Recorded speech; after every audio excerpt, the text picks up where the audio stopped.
c'est Cathy Mini Kids. Cathy Mini Kids est une boutique de prêt-à-porter pour des nouveau-nés et enfants. Vous y trouverez des chemises, des robes, des pantalons, des shirts, des t-shirts, des chaussures, des chouchous, des jouets et bien d'autres encore. Cathy Mini Kids se situe sur le boulevard Circulaire, en face de l'ancien immeuble de la Lunato. Contact plus 228 90 04 17 03 plus 228 87 16 46 46. Cathy Mini Kids, l'enfance c'est l'élégance.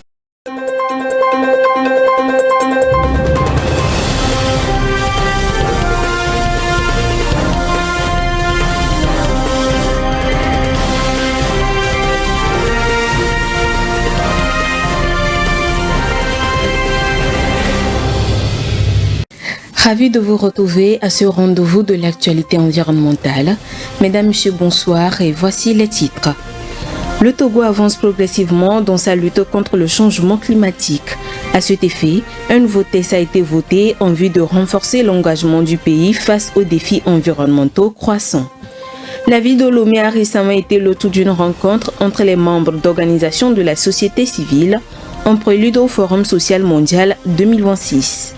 L'objectif était de trouver des solutions pour mieux défendre les droits d'accès à la terre et à l'eau potable pour la population.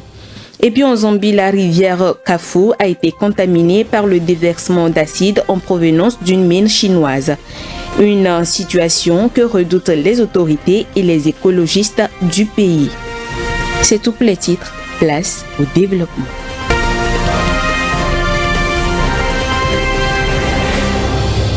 Le Togo franchit une étape importante dans sa lutte contre le changement climatique en adoptant le 20 mars dernier à l'unanimité une loi visant à structurer les politiques d'adaptation et d'atténuation. Ce texte permettra de renforcer l'engagement du pays face aux défis environnementaux croissants et offrira un cadre juridique pour accompagner la transition écologique. Les détails avec Honoré Kata.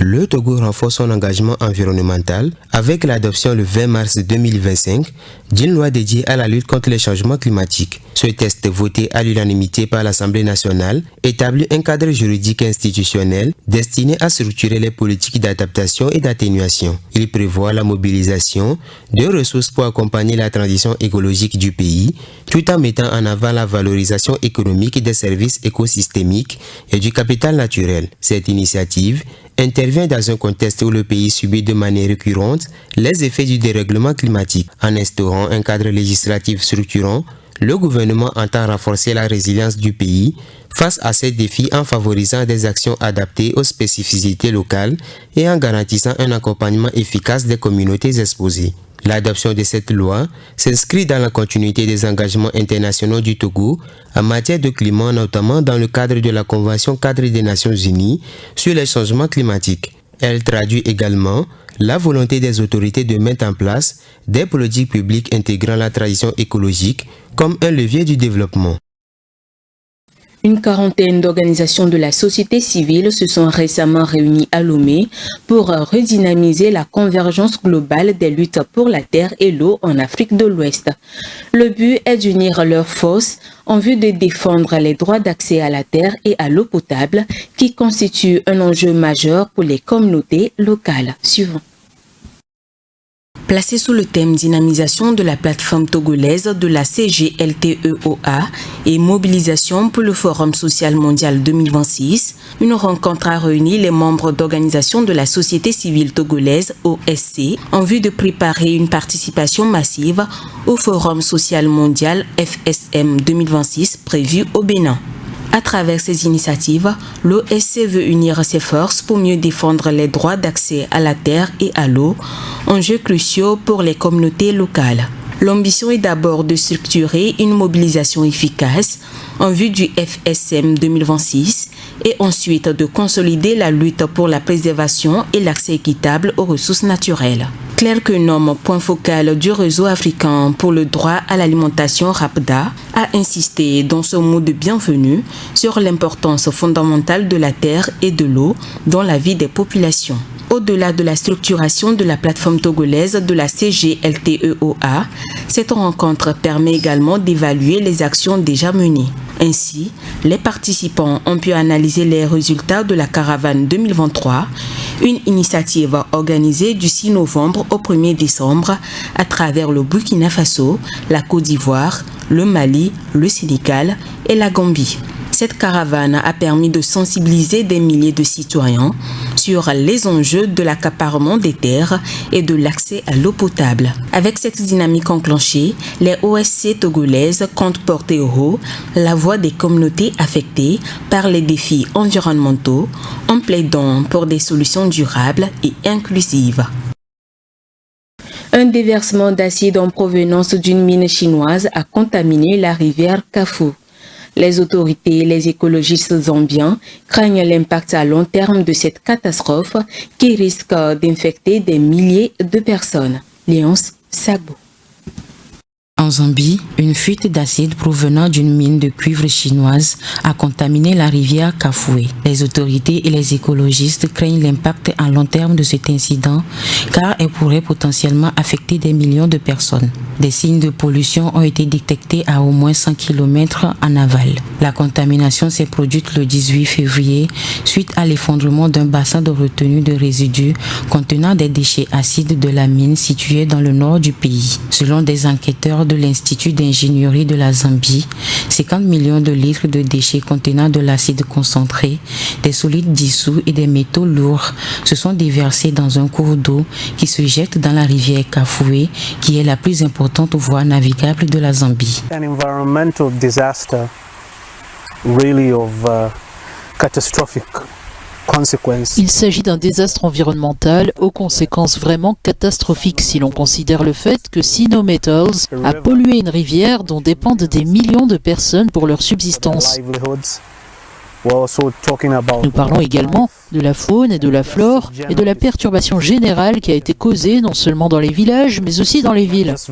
Le ministère de la Pêche et de l'Élevage a fait un communiqué le 23 février conseillant au public d'éviter la consommation de poissons pêchés dans le Kafoué ou d'autres cours d'eau pollués. Juliette Boulaya est une agricultrice locale. Elle se souvient avoir vu les résidus de chaux s'écouler dans son étang à poissons. J'ai découvert que la vase avait coulé dans l'étang et que tous mes poissons avaient été emportés. Je suis restée là impuissante en me demandant comment j'allais récupérer l'argent investi dans ce projet. Des images filmées après le drame montraient des tas de poissons morts le long des berges. L'incident a également détruit des champs de maïs et d'arachides des communautés riveraines. Avant le 18 février, cette rivière était vivante et animée. Nous avions des cormorans, des martins pêcheurs, de petites mésanges. La pêche était bonne. Maintenant, tout est mort. C'est invraisemblable. La rivière est morte. Comme ça, du jour au lendemain. La brèche du barrage a été réparée le 19 février 2025 et le rejet des résidus de lessiviation est sous contrôle. Néanmoins, l'ampleur de l'impact humain, économique et écologique reste encore à déterminer. De graves inondations survenues après de fortes pluies en Afrique du Sud ont emporté une femme dans son véhicule la semaine dernière. Elles ont également provoqué d'importantes destructions et des troubles dans le pays. Le point avec Léonce Sabo. Le vendredi dernier, en Afrique du Sud, une femme a perdu la vie, emportée dans son véhicule par de puissantes inondations à Pinetown, dans la région du KwaZulu-Natal. Les équipes de secours travaillent d'arrache-pied pour dégager les débris dans la zone touchée. Le KwaZulu-Natal a été frappé ces dernières semaines par des pluies diluviennes, provoquant d'importantes inondations. Elles ont fait au moins 31 morts, dont 22 près de Durban, 9 à Gaborone, la capitale du Botswana, dont 6 enfants. Les autorités sud-africaines exhortent la population à éviter les déplacements inutiles et à rester loin des zones à faible altitude.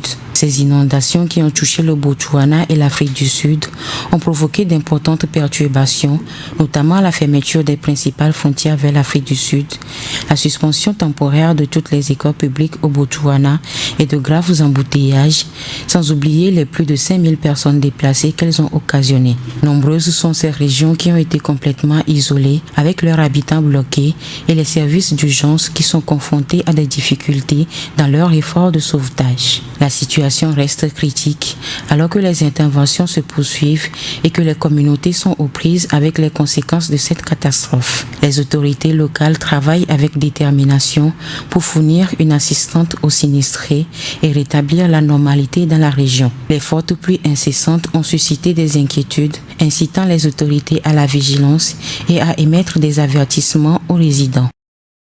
Le gouvernement sénégalais et le comité d'inter-État de lutte contre la sécheresse dans le Sahel, en partenariat avec la Banque mondiale, organisent du 7 au 11 avril prochain à Dakar un forum régional de haut niveau sur l'irrigation. C'est un événement clé qui vise à évaluer les progrès réalisés au cours de la dernière décennie et à renforcer la résilience au changement climatique dans les pays du Sahel. Les détails dans cet élément. Le Sénégal sera l'hôte du forum régional de haut niveau sur l'irrigation du 7 au 11 avril prochain à Dakar. L'objectif est d'évaluer les avancées et les défis rencontrés par les gouvernements nationaux depuis 2013 dans leur effort pour développer l'irrigation et renforcer la sécurité dans les régions sahéliennes. Organisé par la République du Sénégal et le Comité inter-État de lutte contre la sécheresse dans le Sahel, SIL-SS, en partenariat avec la Banque mondiale, ce carrefour d'échange permettra de faire un bilan des 10 dernières années de mise en œuvre des investissements en irrigation dans le Sahel. Ce forum sera l'occasion de discuter des stratégies actuelles et futures pour les systèmes d'irrigation intelligents, durables et résilients, en intégrant les défis et opportunités liés au changement climatique. Il réunira des ministres en charge de l'agriculture, de l'eau, de l'assainissement, de l'économie et des finances, des partenaires au développement, des acteurs du secteur privé ainsi que de la société civile. C'est une occasion unique de renforcer les collaborations entre les acteurs du développement, les gouvernements locaux et les partenaires financiers pour garantir la pérennité de l'irrigation et de la sécurité alimentaire au Sahel. La Suède révolutionne les énergies renouvelables avec la construction de la plus haute éolienne en bois au monde. C'est une conception de la start-up Modifion. Elle offre une solution écologique et durable tout en captant le carbone grâce à sa conception modulaire. Plus de précisions dans ce commentaire signé Rafitou Mberikou. La Suède franchit une étape audacieuse vers des solutions énergétiques avec l'installation de la plus haute éolienne en bois au monde. La structure implantée près de Gothenburg se démarque à travers sa hauteur impressionnante et son potentiel à transformer le paysage énergétique. Elle est dotée d'une capacité de production de 2 MW d'énergie capable d'alimenter jusqu'à 400 foyers. Le projet est porté par la société Modifion qui, à travers ses réalisations, synthétise innovation technologique et respect de l'environnement. Le choix du bois comme matière première dans la conception de cette éolienne n'est pas un hasard. Outre ses qualités esthétiques, le bois est une ressource renouvelable qui capture le carbone et présente des avantages environnementaux significatifs, offrant une solution durable et écologique. En outre, l'éolienne se caractérise par ses avantages techniques et économiques. Elle permet de réduire les coûts de transport et de logistique grâce à sa conception modulaire.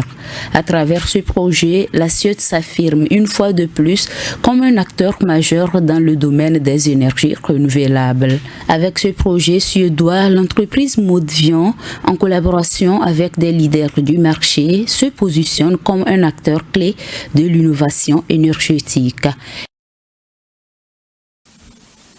Le 23 mars de chaque année marque la Journée mondiale de la météorologie. Cette année, le thème retenu est « Combler ensemble les lacunes en matière d'alerte précoce ». C'est l'occasion de souligner la contribution capitale qu'apportent les services météorologiques et hydrologiques nationaux à la sécurité et au bien-être de la société. Retour sur cette journée avec Vivace Amana. 75 ans après l'entrée en vigueur de la convention qui a institué l'Organisation météorologique mondiale, le monde entier a commémoré le 23 mars 2025 la journée météorologique mondiale.